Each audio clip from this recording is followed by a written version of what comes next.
with motivating Jordan to release this documentary right now. He heard those footsteps. For the very first time, he had heard those footsteps because they had been asking Michael to do this for an extended period of time, and he kept rebuffing their offers. It wasn't until, this is what they said, now if it's a lie, they told it. It wasn't until the parade in Cleveland in 2016, that during the parade, Jenny, not before the season, not when he was in Miami, not during the parade, because for the very first time, we had a guy that beat a 73-win team, which had one more win than the 96 Bulls. They had a unanimous MVP, and they were down 3-1. And we started to hear the swells, something that we had never heard before. We had never heard Kobe in the GOAT debate with Mike. It wasn't until all of a sudden somebody got mad. I won't mention his name, but he's in his palatial estate up in Century City. One Skip Bayless tried to rebuff me, and when I started saying GOAT James, then all of a sudden you want to throw Kobe in there and say Kobe above. Yeah, you. Now all of a sudden, Skip, they said, if you ask a particular thing, you ask the who, the what, the where, the why, then you'll have your answer. We know who the who is. We know what the what is. And now we know why. LeBron James was running, and he had gained, and people had started to say, I don't know, Skip. I know what Michael was, but we'd never seen anything like this. A guy that leads in points, rebounds, steals, and assists in a finals. A guy that, what? How is that possible? And for the very first time, because this is what we know about all-time great players or people, their legacy is very important to them, especially if you cannot add or take away from it. LeBron James was still building this mosaic. He's still building on it, Skip. Now, I believe, even though he's not finished, I've seen enough of this to say he's the GOAT. You're going to disagree, but you know why he did it, and you ought to be ashamed of yourself because you told me for the longest time, this is so beneath Michael. You think he's worried about LeBron? You think he's worried about this? I absolutely think he's worried about GOAT James. Shannon Sharp, I sat in this very chair in my humble abode way down the hill from you in Century City. You're way up the hill from me in that palatial estate, coming to us from the wine cellar up there in Bel Air. Wow, I can't compete with that, but LeBron cannot compete with Michael Jordan, and I'm going to tell you why. You're right about this. I sat right here on Friday, and I told you that the number one reason Michael finally agreed to do this was he got sick and tired of hearing Shannon Sharp talking about LeBron James is the GOAT.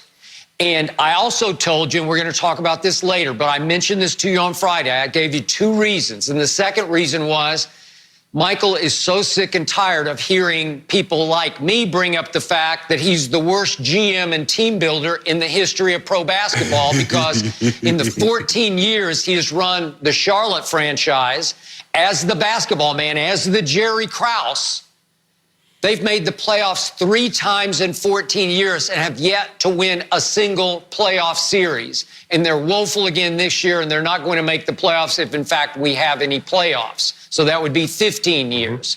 So my point to you was, yes, I didn't know this detail that you bring up until yesterday when I read Ramona Shelburne on ESPN.com write that this producer of this documentary broke through on the day of the parade in 2016 when LeBron had come all the way back from 3-1 down against the Golden State Warriors, thanks in large part to the suspension of Draymond Green, but I won't go there right now. And the point was he had done it with Kyrie hitting the last shot to win Game 7.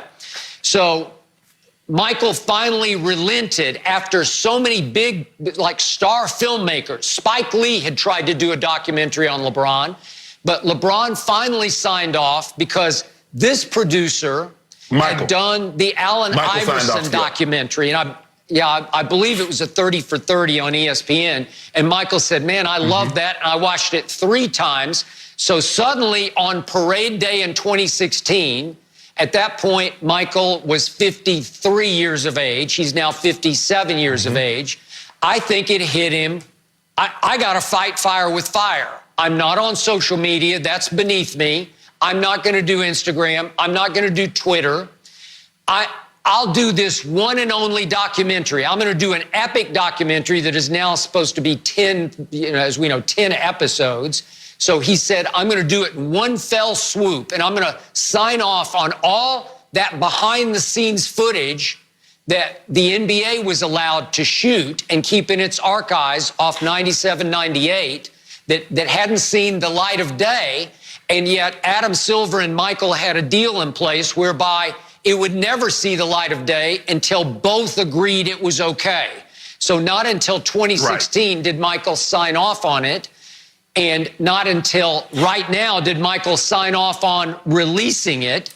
And Shannon, all I can say is I now fully expect retaliation from LeBron. Remember 2 weeks ago, LeBron was talking about, remember he was talking about, I'm going to do some kind of video talking about all my highlights. Well, don't you think that was a preemptive strike at this? Don't you think there's a possibility that maybe by next week, we'll hear that Space Jam 2, the release date has been pushed completely into this coming week, and maybe it's going on Netflix? You know, LeBron's going to have to fight back now because he's getting crushed by this. So, yes, I believe hugely that Michael just being sick and tired of all the LeBron talk because he can't stomach it motivated him to do this documentary.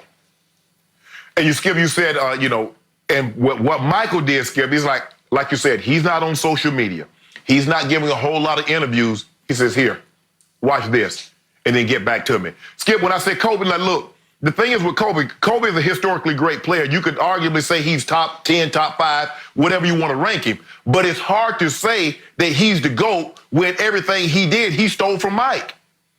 You don't get to steal somebody else's everything, from the armband to the way he walked, to the way he talked, to every mannerism that Michael had, and be in the GOAT and be the GOAT.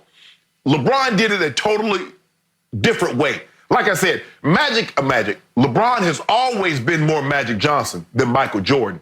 Michael came into the league, Skip, and even Rod Thorne said, hell, if we'd have had the first pick, we was taking Olajuwon. Hakeem Olajuwon was universally regarded as the best pick in that draft, Skip. And at that time, think about it, Skip, you went from Russell to Chamberlain to Kareem. Everybody wanted a 7-footer, especially if he was skilled, because they was winning the championship. It was you had to have a big man. The big man was winning the championship, Skip. So they were going to go with Olajuwon. It just, like you said, it just so happened the 2 tallest men in the draft, Skip, went 1-2. They're like, oh, we stuck with Jordan. What a nice consolation prize. The third pick, Skip, the bronze medal is Michael Jordan. That's what you got. You didn't get the gold and silver. You got the bronze. But, Skip, Michael is well aware. Michael will never admit this, but he's well aware of what people say and how he's viewed. And his legacy is the ultimate importance. Because the thing is, Skip, when you're done, you're done. There's no more adding. There's no more subtracting. So this is why Tom Brady's continue to play. Tom Brady would love to have that all-time passing touchdown because, Skip, look how long he'll keep it. If Drew Brees only plays 1 more year, Tom Brady plays 2 years, he ends his career with 585, 590, maybe even 600 touchdowns. That's going to be so long. You believe Aaron Rodgers is going to throw for another 240 touchdowns to possibly catch that? Patrick Mahomes is a long, long way away. So this thing might stand forever. That's his legacy. So, Skip, I got 6 TDs. I got 6 Super Bowls. I got the all-time passing mark as far as yards and touchdowns. Skip, imagine, this would be no debate. If Michael had 40,000 points with all this, because, like you said, a lot of this is going to have to be an accumulation. LeBron has 5 MVPs, has 4 or 5 finals MVPs, and he's the all-time leading scorer. Well, it'd be a moot point if Jordan had all that. If Jordan had many points, had more points than Kareem, it'd be. I don't know how you could catch that. Okay, so back to the motivation for this. Remember on Friday, I pointed out to you, and you said that Michael has a hard time acknowledging, his sort of rivalry with LeBron, if you will. He doesn't consider it a rivalry, but I pointed out to you in 2013, that's 7 years ago, a piece that ran in ESPN, the magazine, by Wright Thompson pointed out just how much that LeBron was already sticking in Michael's craw. Now remember, it posted on February, the magazine came out on February 14th of 2013. And Wright Thompson wrote that Michael had already been studying LeBron's game and was quick to point out to Wright Thompson his many flaws in his game. And the first flaw that he pointed out that Wright wrote about in the piece, you can look it up, was that Michael had decided that when LeBron went left, he usually pulled up. When he drove right, he usually continued to drive it to the basket. And Michael had decided that LeBron was much more potent going to his right because he was bigger than Michael. And he said, Michael admitted, I would have a hard time contending him at the rim. So I'm going to force him, push him to go left. I ain't letting him go right. That's the quote, Michael, about LeBron in